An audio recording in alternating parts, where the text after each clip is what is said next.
You're watching WBIN, the home of NH1 News.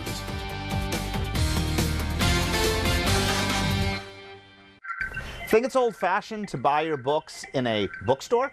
Guess again. The Brookline Booksmith has not only been around for 55 years, but is flourishing. She went from a one-woman business to managing $700 million. How did she do that? How does a small business remain relevant in an industry like plastic injection moldings? And what is that? Actually getting the keys to your own candy store. But first, a reversal of You've Got Mail. The little bookstore around the corner fights a challenge from a big box bookstore and wins. All coming up as we look at successful small businesses on this episode of The Language of Business with Greg Stoller. We're on location a stone's throw from Boston. Dana Brigham, part owner and general manager of the Brookline Booksmith. Welcome to Language of Business. Thank you. Nice to be here.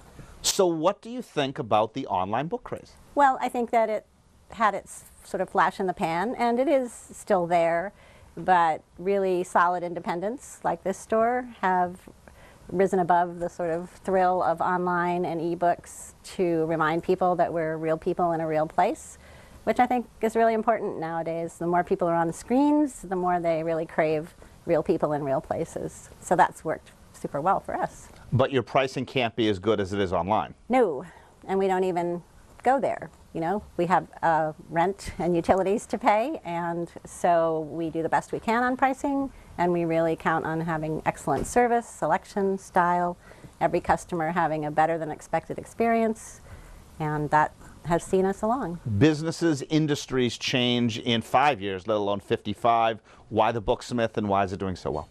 This is a great community, deep roots. The founder was a resident here, his children went to school here. And it's always been about lifelong learning and about deep roots in the community. So we're very involved with nonprofits, schools, religious institutions, and we really want every customer to have that better than expected experience. So we increase our offerings over the years. The used books where we're sitting is 7 years. The gift room upstairs is 17 years. We just keep expanding what we're doing. Author events, online sales, we do as well. So the more you offer, the more you can be appealing and viable. When people come in, how do they know where to go? Well, we have aisle signs upstairs on chalkboard that guide you through the aisles. We have people right at the front desk to help you. The store is laid out sort of like a treasure hunt. We really like customers to find their own way. We have a lot of tables that are sort of our curated titles, and you see people browsing those a lot. If they want a particular type of book, then they go to that section. They might find the book they're looking for, as well as two others. Something we hear all the time is, I came in for one book or one card, and I'm leaving with multiple, all kinds of items. So that means success for us. Do book signings still work? Totally. They do. Everything from Neil Patrick Harris, who had 800 people in line, to a fledgling poet or novelist. Would you ever want to expand? We do keep expanding in that we get taller bookcases. We micromanage every morsel of space. So we have expanded what's in these four walls. And this space in which we're sitting was not retail for a long time. So yes, we expand as much as we can, and if the landlord ever puts on a second floor, well. Do the publishers give you any sympathy since you're an independent bookstore? Publishers are very supportive. We are partners in every way. They count on us to launch new books for them. It's one thing to have an algorithmic relationship with a customer. It's another to have a person who's actually read the book, passionate about it, say to you, you will love this book. Years ago, you went head-to-head against Barnes & Noble up the street, and you won. We did. How did that work so well? Barnes & Noble was down the street, one block, for about 10 years, and their arrival came at the same time as Amazon began to roll out and other big box stores around the region. And it was challenging, no doubt about it, but we hung in there. We kept growing in the ways that I've already mentioned to you, and we made it through. Customer loyalty was very important. Brookline is a town which understands local, important, independent, important contributor to your community. So that helped us a lot. Does anything keep you up at night about the next 5 years? I think what keeps me up at night is trying to stay ahead of everything that's part of today's world, whether online, in person. What do customers want? What do they not want? There's so many different levels of what some people find offensive, others don't. People love something, people hate something, and you have to try to navigate those waters. It's challenging. Do you have any online presence for the Brookline Booksmith? We do, 24/7 at brooklinebooksmith.com. You can order any book in print. We'll get it to you in a couple of days. Happy to do that. How does the staff figure into your formula for success? It's essential. We have about 35 people to keep this popcorn popper going on a daily basis, and everyone is passionate about books, all different types. They're intelligent, they're connected people, lots of variety, lots of idiosyncratic people. The store is known as much for its personality as anything else, and so the people make that personality. Dana, thank you. Thank you. Dana Brigham, part owner and general manager of the Brookline Booksmith here in Brookline, Massachusetts. Coming up, how does a small business remain relevant in an industry like plastic injection moldings? And what exactly is that? Actually getting the keys to your own candy store. But first, she went from a one-woman business to managing $700 million. How did she do that? We'll find out when The Language of Business continues. You're watching The Language of Business with Greg Stoller. How do you go from a one-woman shop 25 years ago to managing $700 million? Welcome to Deborah Breedy, the founder and president of DK Breedy Investment Management on The Language of Business. Thank you. Thanks for inviting me. I started out in 1980, and I started out as a sales assistant, became an ops manager within the next 6 months, and then I did the broker training in 1984 at Shearson. So I used to cold call. That's how I actually started doing my business, cold calling, and I built it on municipal bond buyers, and I cross-sold them stocks. And then I started to give seminars, and after that it was all coming in from a referral business. So since then it's just been really just referrals coming in and building my client base from there. The latest craze these days in investment management is robo-brokers. What are your thoughts? Well, it's not going to really affect me because the kind of clients that I have, they're looking for true wealth management. They don't just want what's the latest ETF or that type of thing. They're looking to see, where should their money be? How should they take it out most tax efficiently when they do retire on the IRA distribution side? They want to know about making sure that they can move their wealth from one generation to the next. What's the best way, estate tax-wise, and all of that. So. I think it's going to be good for the smaller investor. How do you respond to a client who wants to deal with one of the huge behemoth institutions who might have 45 experts? Okay. Well, first off, I have access to all those experts plus others. So basically today's marketplace, very different than how it was back in the 80s when I started in the business, where now you have access to analysts' opinions from many different firms, as a matter of fact. And when you go to a behemoth firm, like whether it be a Merrill Lynch or whatever firm you want to talk about in that regard, you're really going to get one advisor. Generally, it's going to be the one that's the lead person that's going to figure out what's going to happen with your account. So it's really, once again, getting that right person to work with you. How do you build from a team of you yourself to 7 other people? Really, it's think about it like a doctor. So I'm a doctor that sits there, and I want to look at all the records. I want to have everything in front of me. So it's like having a bunch of nurse practitioners or other doctors work with you that bring in all the information you need to then make the right decision. What it does is it frees me up to spend the time on just doing the analysis side and really zeroing in on what I need to zero in on. Would you prefer a smaller number of clients with more assets under their names, or a larger number of clients with smaller accounts? I need to have at least $1 million under management for me to make it worthwhile for me based on what I do for a client. And on top of that, I happen to like different people. I love the people side of it. So I wouldn't want to just have one client only, for instance, or just 2 clients. I like the differences of the clients. I've got some famous writers. I've got some very well-known doctors out there. I've got people interior decorators, people I just love to talk with. So that brings variety into it for me. So, how much are you able to customize the advice to the individual as opposed to giving everybody your A+ recommendations? I customize everything I do. So if you come to me, it's a tailored suit is what happens. So we'll have people that we need to work around the fact that they've inherited assets from years ago, and maybe it's in a trust account where if we sell something off, there's going to be a large capital gain. We have people that might just be in love with one particular stock, like maybe Gilead or whatever it might be. Maybe they work for the company. So we work around that. So it's about building the portfolio, and it's really good to have someone that does customize it like me, because it's more tax efficient that way. Do your nurse practitioners deal with client-facing issues or research?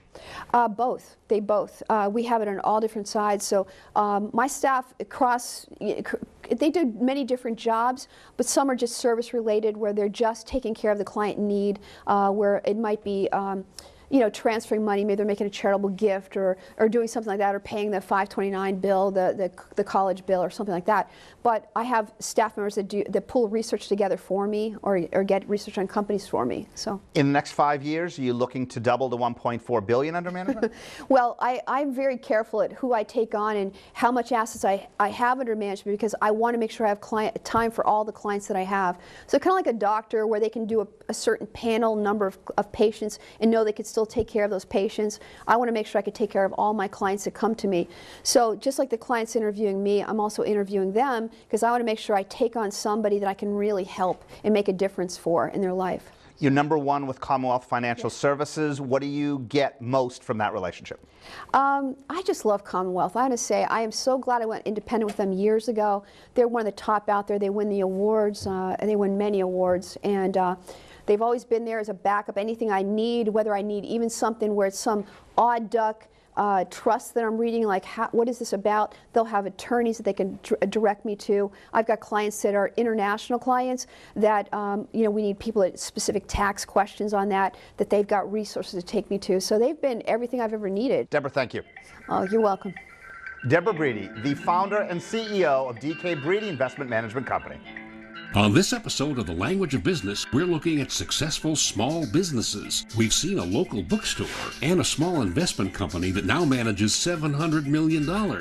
Coming up, actually getting the keys to your own candy store. But first, how does a small business remain relevant in an industry like plastic injection moldings? And what exactly is that? We'll find out as The Language of Business continues.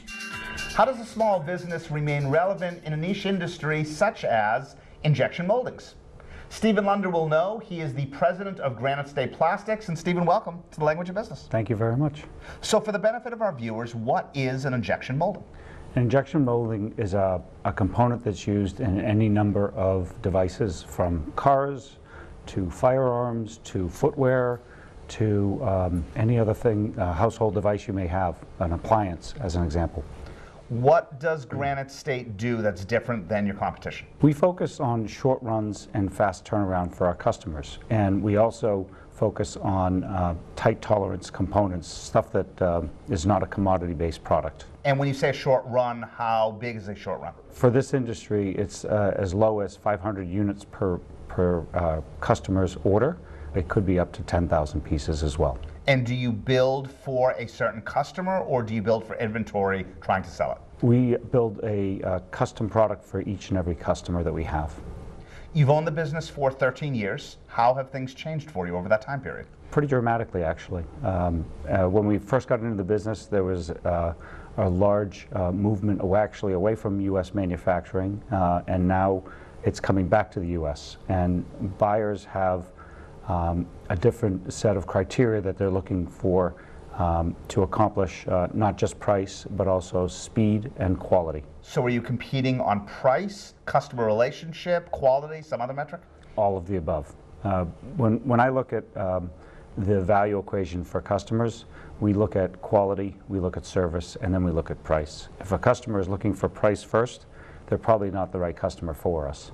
And how do you find your customers? It's really about relationships. It starts with engineering.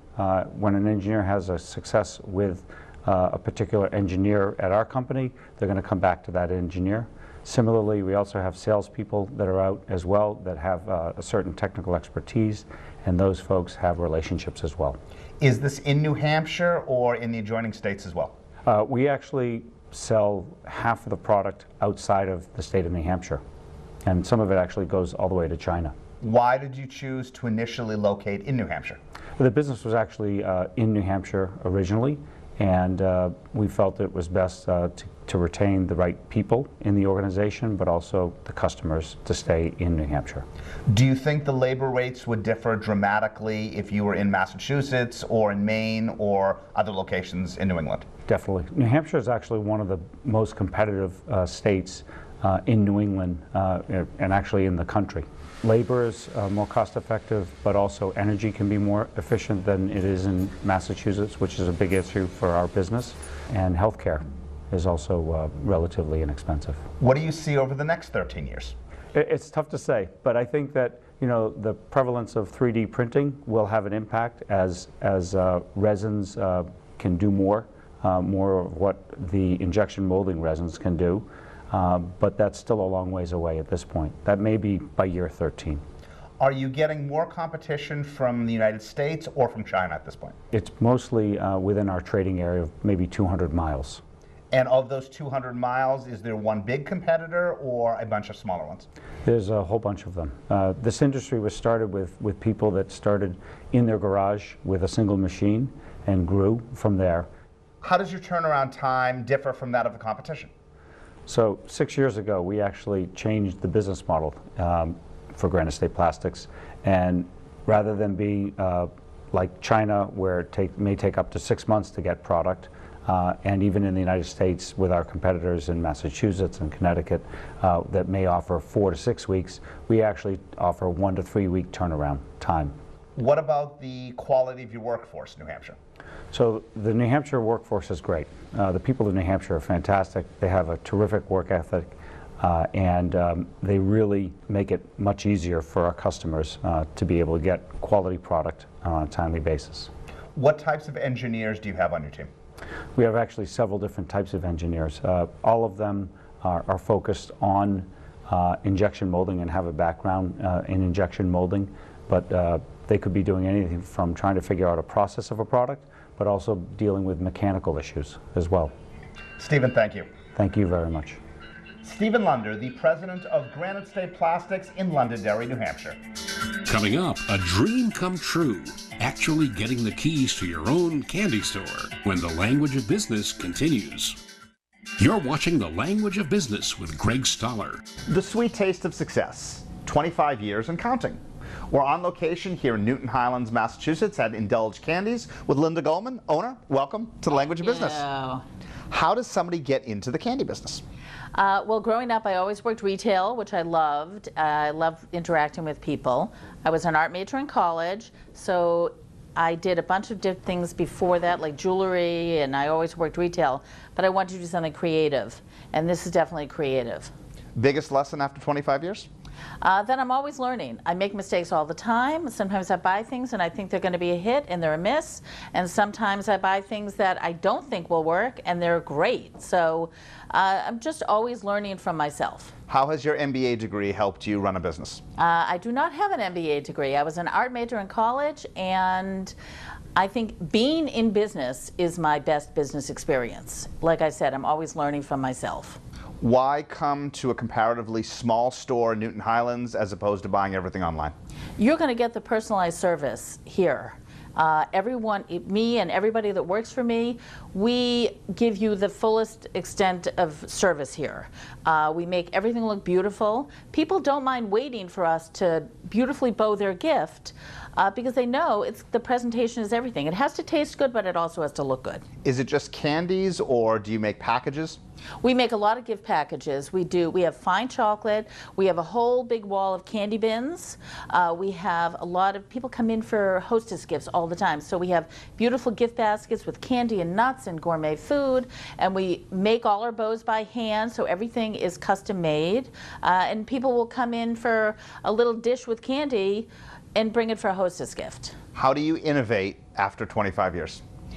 I'm always looking online. I get ideas from what other people do, and I change it and make it my own. People get ideas from what we do and make it their own, which is the highest form of compliment. I'm just always looking for new and interesting containers, dishes, baskets, boxes, and always keeping it fresh and new. Why not license the name and open up 5 Indulges? I really think for me, personally speaking, I think you lose something when you franchise or open up more than one store. I cannot personally be in 2 places at one time. I have wonderful help. I've always had great help here, 25 years, and people stay for a long time because we work really well together. But I have wonderful people that work for me that can do everything I do, but I think that my customers really want to see me here, and I am here every day. How have your margins changed over 25 years? I'm still probably the least expensive candy store around. There's a lot of candy stores that are more than twice as much of what my prices are for my bulk candy and my fine chocolates. We have to obviously make a profit, but I don't want to price gouge. I get what I need to get. My rent is not that crazy because I'm in a small village. I have a very small store, but it works great for me. Best and worst selling items? We do sell a lot of chocolate. I sell a lot of jelly beans. We have low-cal candy that sells really well. It's really hard to say what doesn't sell well, because if it doesn't sell well, I won't get it again. Nothing sits around for a long time. Someone comes to you, young person, wants to get into business. You've 25 years in. What would be your best piece of advice for them? I say there's rules, but there's no rules. I say go by the skin of your teeth, go by instinct. I feel that I have really good instinct. When I go to the gift show and I order, I don't go with a business plan. Not to say that sometimes might not have been helpful, but you have to have good instinct. And for me, that's worked really well. So I say go for it, definitely. How did the idea for Indulge happen? We were away in Florida, and we saw this candy store that we thought was adorable. And we came back and said, wouldn't that be great? I was working in the jewelry business nearby, and it came about a year later, this space came available, and we said, let's do it, let's bite the bullet. It absolutely is nothing like the original candy store that I saw, and like I said, it's evolved over the years. Our store is very different than it was in the beginning, but like I said, it's always changing and always being current. Any regrets after 25 years? Definitely not. Having my own business and also in the neighborhood that I grew up with, and I live here and I work here. I love seeing all the people that come in. I see everybody and their mother. And it also allowed me the flexibility of picking my kids up from school every day and being close by and working. Linda, thank you. Thank you. Linda Gullman, the owner of Indulge Candies here in Newton Highlands, Massachusetts. Thanks for watching The Language of Business with Greg Stoller, a weekly look at ways to encourage and inspire entrepreneurs. To see more anytime or to join the discussion, go to languageofbusiness.biz.